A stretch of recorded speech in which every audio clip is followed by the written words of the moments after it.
This is a lesson recap for 11.2 and 11.3. Life Behind the Lines and the Tide of the War turns is a very brief overview. We're doing the battles in more detail in class. So we got the Union. Inside the Union, there was dissent. There were Copperheads. There were Democrats who warned that Republican policies would bring a flood of free slaves to the North. Remember, racism is not a Southern thing. It's an American thing when you look at the antebellum and Civil War years. The North instituted a draft resented by many.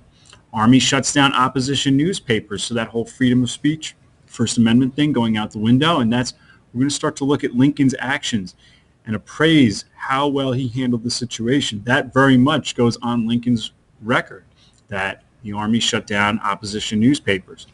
The slave states that remain loyal to the Union, I would say that is more essential than any single battle, are those states staying loyal to the Union. Those states include Mississippi, Kentucky, Maryland, and Delaware. Look at the strategic importance. Missouri, with all that frontage on the Mississippi River, keeping that part of the Mississippi River entirely in the Union. Kentucky with the Ohio River, keeping that inside of the Union and not having the Confederacy right there. Delaware, maybe not as important. Of course, Delaware would have been isolated, but it was much closer tied to the North. And then Maryland. If Maryland had joined the Confederacy, then the capital of the Union would have been surrounded by the Confederacy. Writ of Habeas Corpus is suspended. Habeas Corpus is a legal protection requiring that a court determine if a person is lawfully imprisoned, meaning if you're arrested, a court has to decide whether that's lawful and okay, and you need to be told why you're arrested. Lincoln suspended that during the Civil War. The Emancipation Proclamation. So in January 1863, Lincoln declares that slaves in areas of rebellion against the government would be free. This does not free the slaves in those 4 border states that had slavery. It did not free slaves in Confederate areas controlled by the Union, areas that had come under Union control in the war. So what that map looks like is this. The map of the Emancipation Proclamation, only the dark color, and this is in black and white, only the dark color is where this applies. The 4 border states, those slaves are not free. Tennessee, part of the Confederacy but occupied by the Union, those slaves are not free. New Orleans and some surrounding parishes occupied by the Union, those slaves are not free. Abraham Lincoln's Emancipation Proclamation essentially frees slaves in areas where Lincoln has no ability to actually free any slaves. So no slaves walked free in January 1863 because of the Emancipation Proclamation. It basically said that after the war, once we reconquer these areas, then those slaves will be free. Watch the video.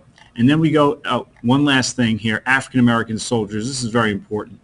So in July, the Union allows them, of 1862, the Union allows them into the Army. They make about 10% of the Union Army, and the most famous one, the movie Glory is based on them, would be the Massachusetts 54th, led by Robert Gould Shaw, who himself was not actually African American, but they are by far the most famous, thanks to the movie Glory.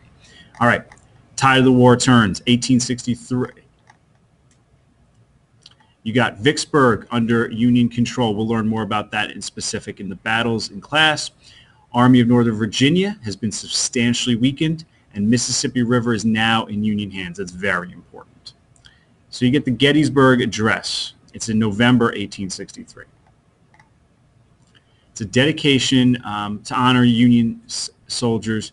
It was a 2-minute speech. This here is the best photograph I could find about it, of it.